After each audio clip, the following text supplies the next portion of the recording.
त्या क्रिमिनल गुलाबबद्दल काही कळलं का, काही अपडेट?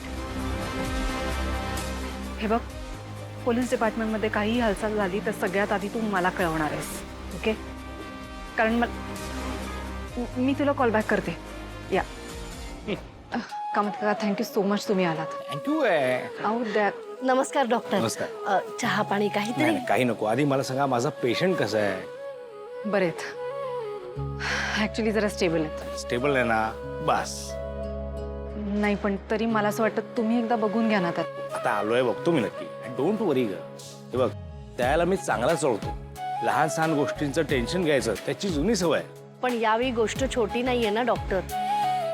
म्हणजे नेमकं काय?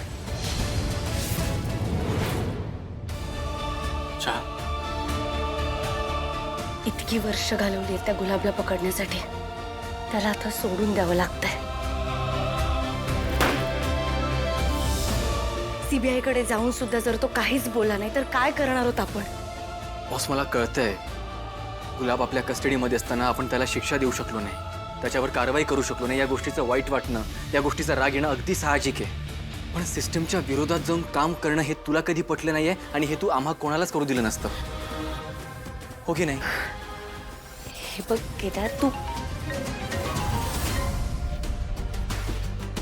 चेतना काकू, तू घरी कळवलं होतंस ना हे सगळं? हो, मी सांगितलं तर होतं. हा काकू, बोला ना. केदार, अरे तुम्ही लवकर घरी परत या. इथे भाऊजींची तब्येत खूपच बिघडली आहे. डॉक्टर कामत इथे नव्हते ना, म्हणून त्यांनी दुसऱ्या डॉक्टरांना पाठवलं आणि आता डॉक्टर कामत थेट दुबईहून इथेच आलेत. पण काकू, असं अचानक कसं झालं? घरी काही झालंय का? युवराजने बातमी देण्यासाठी खोटा साक्षीदार तयार केला ना, ते भाऊजींना कळलं.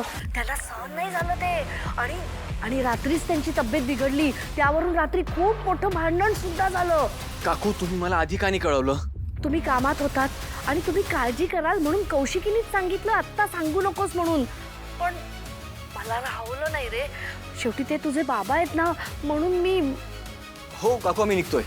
हा, प्लीज लवकर या. या युवराजमुळे आणखीन किती जणांना आणि काय काय त्रास होणार आहे ना, देवच जाणे. केदार, आपल्याला निघायला हवं. Yes boss. Team, custody handover करण्याचे प्रोटोकॉल्स आणि डिटेल्स येतील, त्यानुसार तयारी करून ठेवा. Yes sir. आम्ही येतो. बॉस चल. एक खोटं काम काय केलं त्यांनी? त्याला एवढं सुनावताय तुम्ही? एक खोटं?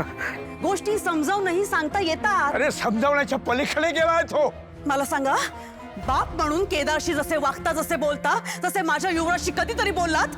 आठवतं तुम्हाला? नाही आठवत असेल तर सांगा आता. केदार आणि युवराज यांची तुलनाच होऊ शकत नाही. खूप खूप फरक आहे दोघांमध्ये. कळतोय ना मला, कळतोय मला फरक.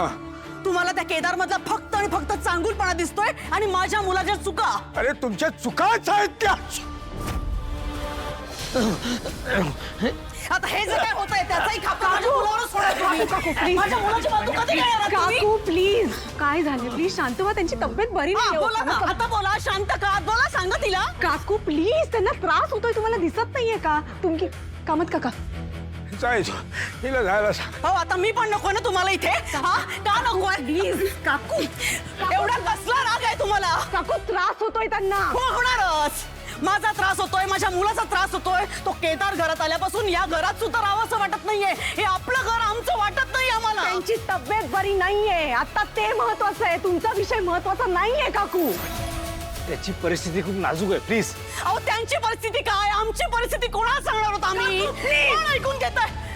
प्लीज, त्यांची तब्येत बरी नाहीये, समजून घ्या. ए, तुम्हाला शिकवू नकोस, मला सगळं कळतंय. आणि मला आहे माझ्या नवऱ्याची काळजी.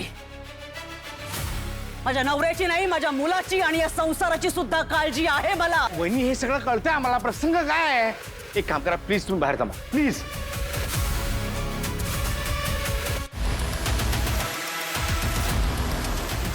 Relax relax.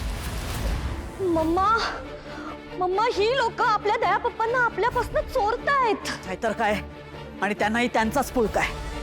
एवढा पुळका असलेले आहेत कुठे ते दोघे? केदार आणि तारिणीला भाऊजींच्या तब्येतीविषयी काहीच कल्पना नाहीये. पण कशी असणार काकू? त्यासाठी घरात थांबावं लागतं. घरातल्या गोष्टी काय त्यांना आता बाहेर MNN वर दिसणार आहेत? शहाणे शहाणे समजतात स्वतःला. पण शेरा सव्वाशेर काय असतं लवकरच कळेल त्यांना. ते बघ आले. आज मला कोणी अडवायचं नाहीये. थांब तारिणी. खबरदार जर आत गेलीस तर. आधी मला सांग, होतीस कुठे ग तू? आम्ही कौशिकीताईंना कळवलं होतं की आम्हाला बाहेर थांबावं लागणार आहे म्हणून. हो, कौशिकी म्हणाली होती त्यांना आश्रमाचं काम आहे म्हणून. वा, हे बरं आहे तुमचं. युवी आणि माझ्यावर नजर ठेवायची आणि स्वतः अनाथ आश्रमाच्या नावावर बाहेर फिरायला जायचं. कारण आम्ही मजा मारत फिरत नव्हतो निशी. आम्ही कामासाठी बाहेर थांबलो होतो. आणि मुळात आत्ता ह्या विषयावर वाद घालायची वेळ नाहीये. बाबांची तब्येत खराब आहे, आम्हाला तिकडे जाऊ दे. चल केदार. तारिणी, कुठेही जायचं नाहीये. काकू, आता बाबांची तब्येत खूप खराब आहे, आपण त्याच्यावर. म्हणूनच सांगते तुम्ही आज जायचं नाही. असं कसं अडवू शकता तुम्ही आम्हाला? अडवू शकते, बायकोय मी त्यांची. मग तो पण मुलगा आहे त्यांचा, केदार दयानंद खांडेकर. आणि एका मुलाला त्याच्या वडिलांना भेटण्यापासून तुम्ही थांबवू शकत नाही. तारिणी, माझ्या सासूशी ह्या आवाजात बोलायचं नाही. मग या घरच्या मोठ्या सुनेशी आणि मोठ्या बहिणीशी कसं बोलायचं हे तुला सुद्धा कळायला हवं निशी. ए, काय उद्धटपणे बोलतेस तू? कोण आहेस तू? कोण आहेस तू? या घरची मोठी सून आहे ती. तुम्हीच मान दिलाय ना तो. आणि या मानापेक्षा मोठं नाते तिचं आहे घराशी. ती फक्त दयानंद खांडेकरांची सून नाही तर मुलगी आहे. आधीच मी माझ्या बाबांपासून एवढी वर्ष लांब होतो. आत्ता आम्हाला कोणी लांब नाही करू शकत. चल तारिणी. शेरा सव्वा शेर.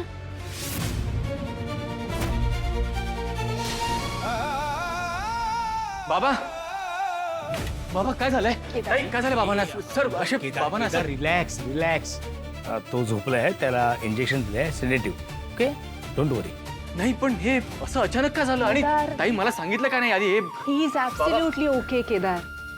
त्यांना जरा एन्झायटी अटॅक आला होता, पॅनिक अटॅक आला होता, बट आता ते स्टेबल आहेत. तू काळजी करू नकोस. ओके, डोंट वरी.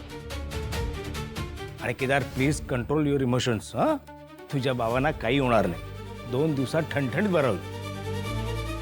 बरं कौशिकी, मी इंजेक्शन दिलंय, काही काळजी नाही आहे. आणि हो, सिम्पटम्स जाणवले तर मात्र इंजेक्शन द्यावं लागेल. हां, मला काय वाटत नाही आहे, पण तरी सेफ्टी म्हणून आपण इंजेक्शन देऊया. ओके. इंजेक्शन तुम्ही बरोबर 4 वाजता द्या. आणि वेळ चुकवू नका प्लीज. ही इंजेक्शन्स आणि ह्या टॅबलेट्स आहेत. हो, मी घेईन काळजी. हो, तू तर काळजी घेशीलच. आणि ह्यांना तर आम्ही यांच्या नजरेसमोर सुद्धा नको. प्लीज त्याच्यासमोर वाद घालू नका प्लीज. तारिणी, बेटा सगळं मॅनेज करशील ना? हो, करते. बरं कौशिकी, मला जरा बोलायचं आहे. येतेस? ओके, या शुअर.